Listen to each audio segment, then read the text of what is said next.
Hi, this is Dorian, and I'm sharing with you something quite important today, which is where to find good opportunities. Now, property is an inherently slow business, i.e. the time it takes from a lead all the way through to completion and getting financial results is quite long.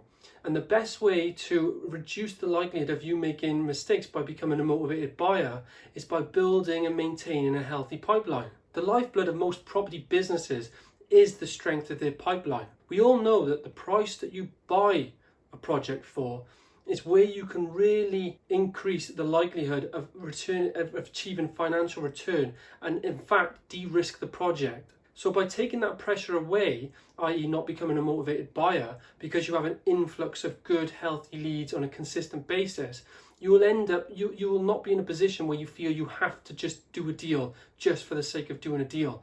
In fact, you will end up sticking to your criteria, and then you'll be taking on the projects and deals that will actually give you the best chance of making a financial return. Now, if you only have a certain amount of capital, that's obviously going to restrict you on how many deals you can do, but that shouldn't deter you from carrying on to build your pipeline. If really good opportunities come about, and they do now and then you will be in a strong position. Even if you don't have the capital yourself because you might have exhausted it, you have two good potential outcomes from finding really good deals. Firstly, is that if you have this deal that you've managed to find through just your normal sourcing methods, and it's really good, you might attract investors that want to actually work with you on the deal. Therefore, you've now been given the additional capital needed to carry on with the deal. Otherwise, you'll have a good deal there that you're able to actually sell on to somebody else that has the resources and they want to develop it out themselves. Either way, you've made a financial or you've made a business gain from doing this.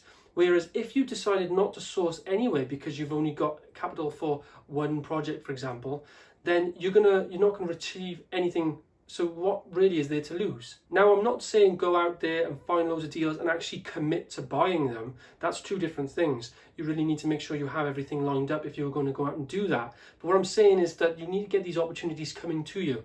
Only when the opportunities come to you will the other doors open. And there are many ways to find good opportunities. In fact, this will be a good time actually for you to comment below, or any people listening to comment below and let everybody know where you've actually found some of your deals from and some of your best deals, because everybody can learn that way. But I'm going to talk about two key ways in which you can find opportunities. And you've probably heard of them before. They're split down into two. The one bracket is called off market and the other bracket is called on market. And I'm going to explain that a little bit more. So on-market deals are those that have been advertised or are currently advertised on existing portals or search engines or the likes. So basically it's giving the majority of people the ability to go and have a look or see that that site is available to sell. Obviously what that means is there's increased competition, but the various different portals, you know some of them already, will be Rightmove and Zoopla, like the commercial sites, on the market, the commercial section, because we're talking about property developments here. But there's other websites as well. So Estates Gazette, Plotfinder, Gumtree, classified ads, local authority websites because they sometimes sell off their own stock as well, and also commercial and land agent websites. So there's 8 different sites there that would be good and useful for you to just go and have a look, keep your eyes on and see what's out there. Now, I've purchased sites on the market as well. We always prefer off-market sites, but sometimes deals are there that are on the market. The trick really is to get direct to vendor, which I'll come to that later on as well. And then there's off-market opportunities. Now, those are the ones that are not currently advertised on the portals like we've already mentioned. However, that does not mean that they have not had anybody else come to them and potentially do a deal. It just means that it's not publicly visible to Joe Blogs.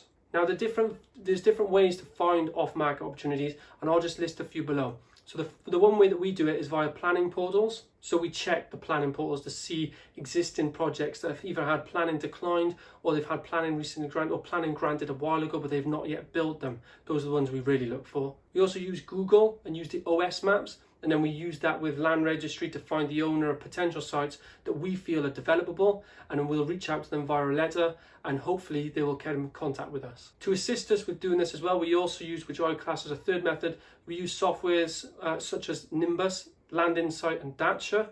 We're currently using Nimbus Maps at the moment, and it has some of those tools integrated within the platform itself. You should also be doing drive-bys, so whenever you're out and about, keep your eyes peeled for potential good sites, make a note of your location, go back, find the owner, send them a letter out that way.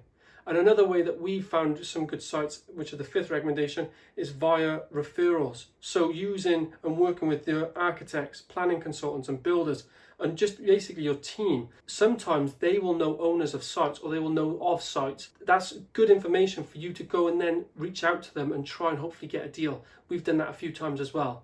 And lastly, which is another off-market technique, is actually put an advertisement out there yourself, saying that you're looking for land and opportunities, and see what comes of it. So now you've got the leads. The real goal is to get direct to vendor as soon as you can, because you need to be the one in control of the negotiations. You're the one that can identify and spot what the true win is for the vendor, and hopefully structure a deal that works in both of your favours. Now, if you're working with potential agents or there's people blocking your barriers, sometimes they're not commercially minded enough, where they like the structure, the creative structures. They prefer more traditional routes. Now, this is not everybody. I'm just saying this is potential. And we have genuinely had it where negotiations have fallen down because of a third party acting. They wasn't even trying to scupper the deal. It's just they were deterring the vendor just by the way they were speaking about the way we were structuring the deal at that time, when really it was perfectly normal. It's just a creative way of doing things. So that's what I'm saying. You want to try and get direct the vendor. You want to try and speak to them directly, sit down with them or meet them face to face, and you want to identify how exactly you can help them, and then in that process, hopefully you will get a deal out of it that way. Now, you're not trying to cut anybody out here financially. Whatever's agreed in advance, you will stick to that, no doubt. It's just what you're also trying to do is make sure that a potential deal doesn't get lost because of a third party. It's not hurting their feelings. If you explain how you work in advance, hopefully they'll be okay with it. But sometimes you'll need to prove yourself first. So the best way to do that when building relationships, if you found a site through an agent and they don't want you to speak to the vendor directly, one thing you can do is just ask as many questions as possible and keep saying at the end of these questions, look, it would be better if I just speak to the vendor about this, or let me just email the vendor and CC you in.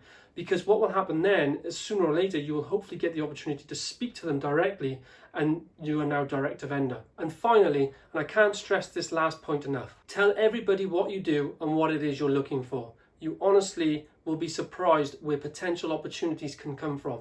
The more you tell people, the more you explain what you do, and the more you shout about it, the more likely it is that opportunities will come your way. You know, there is that age-old saying, isn't it? The more I try, the luckier I seem to get. So look, good luck. Let me know how you get on. Let me know if this was useful for you. And please reach out if you feel I can help in any way, or you'd like me to cover any other topics. Now, for all of those that are listening that have found deals or are currently working on sites, it'd be fantastic if you could comment below and tell everybody else how you found those sites, what method that you actually use for sourcing. One other tip as well I would say is that, look, if you're starting out in sourcing, you very easily can get overwhelmed. We must have covered like about 15 different ways of finding opportunities there. The very best thing you can do is just pick one or two from each list, or just pick about 3 and just focus on them. Build systems and processes, just focus as much as you can until you start getting that pipeline come through and potential opportunities. Then you can start potentially training up your team to look for the other sites. And then if you can train them in a way where they start narrowing down those potential leads into good opportunities and then get them sent to you, that will be a good use of your time. So look, I hope that helps. Reach out if you need anything. Best of luck.